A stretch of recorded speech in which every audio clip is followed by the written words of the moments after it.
సమస్యల పరిష్కారమే ధ్యేయంగా పనిచేస్తానని 9వ వార్డు కాంగ్రెస్ కౌన్సిలర్ అభ్యర్థి పైడి శ్రీధర్ గుప్తా అన్నారు. ఆయన వినూత్నంగా ఎడ్ల బండిపై బయలుదేరి నామినేషన్ వేశారు. అనంతరం స్థానిక విలేకరులతో మాట్లాడుతూ మీ వార్డులో కుంటను కూల్చడం వల్ల సమస్యలు అలానే ఉన్నాయని, కాలనీలో సరైన రోడ్డు డ్రైనేజ్ వ్యవస్థ లేక కాలనీవాసులు తీవ్ర ఇబ్బందులు పడుతున్నారని ఆరోపించారు. తనకు అవకాశం ఇచ్చి గెలిపిస్తే కాలనీని అన్ని రకాలుగా అభివృద్ధి చేస్తానని పేర్కొన్నారు. తనకు కాంగ్రెస్ పార్టీ నుంచి కౌన్సిలర్గా అవకాశం కల్పించిన రాష్ట్ర ముఖ్యమంత్రి రేవంత్ రెడ్డికి, నర్సాపూర్ ఇన్ఛార్జ్ ఆవుల రాజిరెడ్డికి, జిల్లా అధ్యక్షుడు ఆంజనేయులు గౌడ్కు, గ్రంథాలయ సంస్థ చైర్మన్ సుహాస్ని రెడ్లకు ప్రత్యేక కృతజ్ఞతలు తెలిపారు.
అవకాశం ఇచ్చినందుకు ఇక్కడ నియోజకవర్గ ఇన్ఛార్జి ఆవుల రాజిరెడ్డి అన్నకు, అదేవిధంగా మరి అధిష్టానానికి రేవంత్ రెడ్డి అన్న గారికి, అదేవిధంగా మా గురువు గారు అయినటువంటి మదన్ రెడ్డి గారికి, జిల్లా అధ్యక్షుడు ఆంజనేయులు అన్న గారికి, అదేవిధంగా సుహాసిన్ రెడ్డి మేడంకు సేవ చేసే భాగ్యం కల్పించినందుకు కాంగ్రెస్ పార్టీకి రుణపడి ఉంటాను.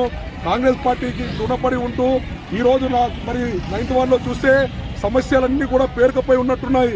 ఎందుకంటే ఈరోజు బస్టాండ్ కుంట కూడిపడం మూలంగా ఆ బస్టాండ్ కుంట కూడిపినందుకు అక్కడ 9th వార్డులో మరి కాలనీలకు ఇళ్లకు నీళ్లు వచ్చి, మరి అదేవిధంగా పాములు తేళ్లు ఆ విధంగా వచ్చి వాళ్ళందరికీ కూడా దుర్గంధంతో ఇంట్లో ఉండలేని దౌర్భాగ్యమైన స్థితి ఏర్పడ్డది. అదేవిధంగా చూసుకున్నట్టయితే మరి ఆ వార్డులో సరైన రోడ్లు లేవు, సరైన డ్రైనేజీ లేదు.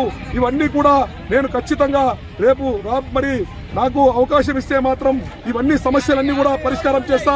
అదేవిధంగా ఇందిరమ్మ ఇల్లే అనుకోండి, వృద్ధాప్య పింఛన్లే అనుకోండి, అదేవిధంగా వికలాంగుల పింఛన్లే అనుకోండి, రేషన్ కార్డులే అనుకోండి, ఎవరికైతే లేవో అవన్నీ కూడా ఖచ్చితంగా మరి నేను చేయిస్తానని కూడా స్పష్టమైన హామీ ఇస్తున్నాను.